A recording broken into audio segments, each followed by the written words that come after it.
मोनिका 21 साल की नव युवती थी।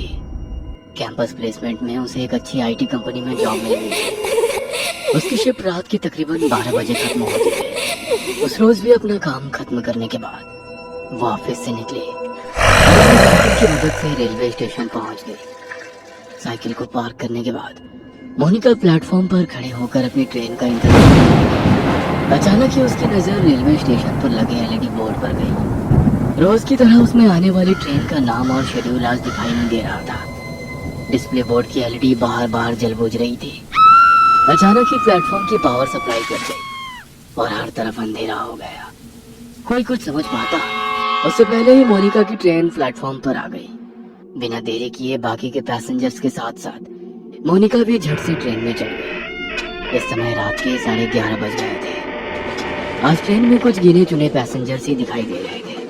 मोनिका ने अपने हेडफोन में लाउड म्यूजिक लगाया और आंखें बंद कर अपना सर सीट के बैक सपोर्ट में टिका दिया। कुछ ही देर में लाउड म्यूजिक होने पर भी दिन भर की थकान के कारण उसकी आंख लग गई थी। थोड़ी देर बाद उसका मोबाइल रिंग करने लगा।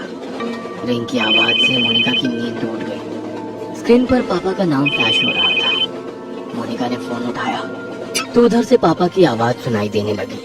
मोनिका बेटा, ट्रेन मिल गई थी ना? हाँ पापा, मैं ट्रेन में ही हूँ, आप चिंता मत करो। कौन सा स्टेशन आ गया है? पापा की बात सुनकर मोनिका अचानक से आंख खोलकर अपने कोच में चारों ओर नजर दौड़ाती है। उसे अपनी आंखों पर यकीन नहीं हो रहा था। पूरे कोच में बिल्कुल अंधेरा छाया हुआ था। ना तो कोई डिस्प्ले दिखाई पड़ रहा था और ना ही कोई अनाउंसमेंट सुनाई दे रहा था। पापा, आई थिंक कुछ प्रॉब्लम है। यहाँ ट्रेन में कुछ है ही नहीं। सारी लाइट्स ऑफ है और कोई अनाउंसमेंट भी नहीं हो रही है। बेटा, आसपास किसी पैसेंजर से पूछना क्या बात है? पापा, पूरा कोच खाली पड़ा हुआ है, मैं अकेली हूँ यहाँ। ये क्या बोल रही है बेटा? मुझे डर लग रहा है। देख, ट्रेन जैसे ही अगले स्टेशन पर रुकेगी तू वहाँ पर उतर जाना, मैं तुम्हें लेने आ जाऊंगा। ठीक है पापा। मोनिका ट्रेन के अगले स्टेशन पर रुकने का इंतजार कर रही थी। आमतौर पर ये ट्रेन हर 10 या 12 मिनट में अगले स्टेशन के लिए रुकती थी, लेकिन आज पूरे 20 मिनट हो चुके थे, लेकिन ट्रेन रुकने का नाम ही नहीं ले रही थी। मोनिका को घबराहट हो रही थी। उसे कोई आइडिया नहीं था वह अभी कहाँ पर है। ड्राइवर की कैबिन में जाकर उससे कांटेक्ट करती हूँ, शायद कुछ हेल्प कर सके। ऐसा सोचकर मोनिका अपनी मोबाइल की टॉर्च ऑन करके इंजन रूम तक पहुंच जाती है। वहां जाकर वो ड्राइवर के केबिन को लगातार खटखटाती रहती है, लेकिन अंदर से कोई जवाब नहीं मिलता। डर से मोनिका की सांसें उखड़ रही थी। अपनी उखड़ती सांसों को शांत करके वह वापस अपनी सीट पर आकर बैठ जाती है। अब उसे बस ट्रेन के रुकने का इंतजार था ताकि वो नीचे उतरकर मदद मांग सके और अपने पापा को वहां बुला सके। इसी तरह 10 मिनट और बीत जाते हैं। अचानक ट्रेन की स्पीड कम होने लगती है। ट्रेन की स्पीड को कम होते देखकर मोनिका की जान में जान आने लगती है। कुछ ही मिनटों में ट्रेन किसी स्टेशन पर आकर रुक जाती है। बाहर घना अंधेरा छाया था। स्टेशन पर कहीं भी उजाला नहीं दिख रहा था। मोनिका ने खिड़की से झांक कर बाहर देखा तो प्लेटफॉर्म पर एक भी इंसान नहीं था। अब तो मोनिका को और भी डर लगने लगा था। उसने जल्दी से अपना मोबाइल निकाला और फिर से पापा को फोन मिला दिया। पापा, ट्रेन किसी स्टेशन पर रुकी है, लेकिन ये कौन सा स्टेशन है कुछ समझ नहीं आ रहा। बाहर सिर्फ अंधेरा ही अंधेरा दिखाई दे रहा है। प्लेटफॉर्म पर भी कोई आदमी नहीं दिख रहा है। मैं क्या करूं? बेटा, एक बार मैप में अपनी लाइव लोकेशन चेक करो, तुम्हें पता चल जाएगा कि अभी तुम्हारी ट्रेन कहाँ पर है। मोनिका अपनी लोकेशन चेक करती है तो पता चलता है कि वो किसी अनजान जगह पर है, जिसे जीपीएस भी ट्रैक नहीं कर पा रहा था। मोनिका फिर अपने पापा को फोन लगाती है। पापा, ये सब क्या हो रहा है मेरे साथ? इस जगह को जीपीएस भी ट्रैक नहीं कर पा रहा है। मैं कहाँ जाऊँ? आप आ जाओ पापा, मुझे बहुत डर लग रहा है। अचानक सिग्नल कटने के कारण कॉल डिस्कनेक्ट हो जाता है। मोनिका स्टेशन पर घूमकर बाहर निकलने का रास्ता ढूंढने लगती है। तभी उसे वहाँ पर एक बड़ा सा बोर्ड लगा हुआ दिखाई देता है। इस पर जरूर स्टेशन का नाम लिखा होगा। टॉर्च जलाकर देखती हूँ। जैसे ही वो टॉर्च की रोशनी में बोर्ड की ओर देखती है, उसके शरीर में कपकपी सी होने लगती है। वो बोर्ड पूरी तरह से खून से लथपथ था और उस पर से अभी भी खून की बूंदें टपक रही थी।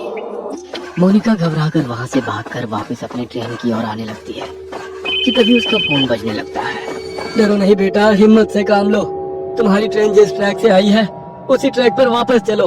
देखो आसपास कुछ तो होगा, कोई चर्च, कोई बिल्डिंग, कुछ न कुछ जरूर होगा। तुम कोशिश करो, जैसा ही तुम्हें कुछ भी दिखाई दे तुरंत मुझे बताना। मैं भी पुलिस से मदद मांगने की कोशिश कर रहा हूँ। आंसू पोंछकर मोनिका पापा के कहे अनुसार अपोजिट डायरेक्शन में भागने लगती है। ट्रैक पर हर तरफ अंधेरा ही अंधेरा छाया हुआ था। भागते हुए मोनिका को अपने पीछे कई सारे कदमों की आवाजें सुनाई दे रही थी।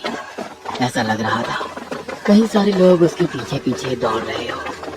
मोनिका घबराकर अपने पीछे की ओर देखती है, लेकिन पीछे सन्नाटे के सिवा कुछ भी नहीं था। मोनिका पूरी ताकत लगाकर दौड़ती ही जा रही थी। अचानक ही उसके कानों में किसी की आवाज सुनाई देती है। ऐसा लग रहा था कोई गुस्से में उसका नाम पुकार रहा हो। मोनिका अब इतना ज्यादा डर चुकी थी कि उसके अंदर पीछे मुड़ने की हिम्मत भी नहीं बची थी। हाथ में मोबाइल पकड़े वह फ्लैशलाइट की रोशनी में दौड़ती चली जा रही थी। अचानक ही उसके दौड़ते कदम ठिठक कर रह गए। उसने देखा कि सामने पोल पर एक औरत उल्टी लटकी हुई थी। उसके बाल हवा में लहरा रहे थे और वो खतरनाक चेहरे के साथ जोर जोर से हंस रही थी। मोनिका का हलक डर से सूख रहा था। अब उसमें और आगे जाने की हिम्मत नहीं बाकी थी, इसलिए वो वापस स्टेशन की तरफ जाने के लिए मुड़ जाती है।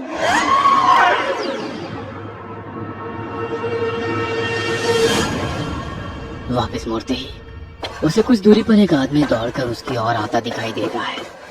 उसका पूरा शरीर कटा फटा सा दिखाई दे रहा था।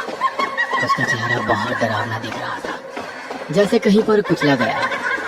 वो आदमी हाथ हिलाकर उसे ट्रैक पर दौड़ने से मना कर रहा था।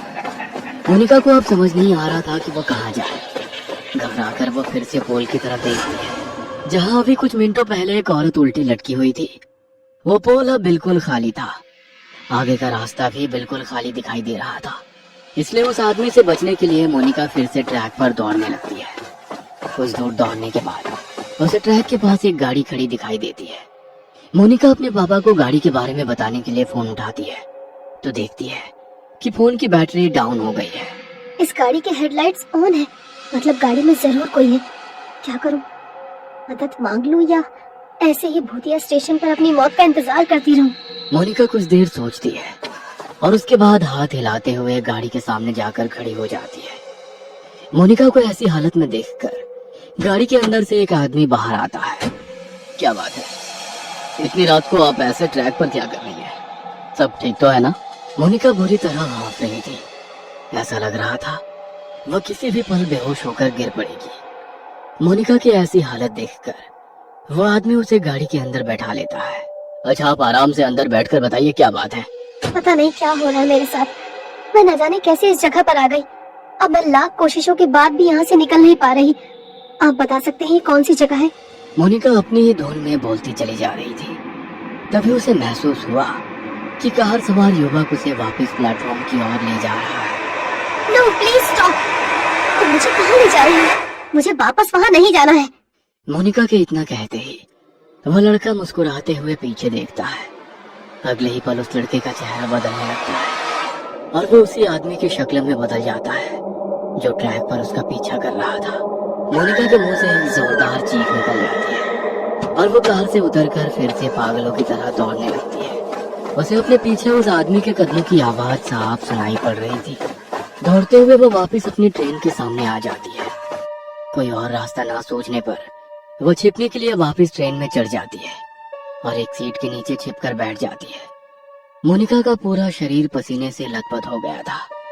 वह अभी तक डर से कांप रही थी। डर उसके दिमाग में इस कदर बैठ गया था कि अगले ही पल वो डर से बेहोश हो गई थी। कुछ ही पलों में ट्रेन चल पड़ती है और उस स्टेशन को पीछे छोड़कर आगे बढ़ जाती है। कुछ देर बाद मोनिका को होश आता है तो वो खुद को स्टेशन के इमरजेंसी रूम में पाती है। अब आप कैसा फील कर रही है मैम? आप अपनी सीट पर बेहोश हो गई थी।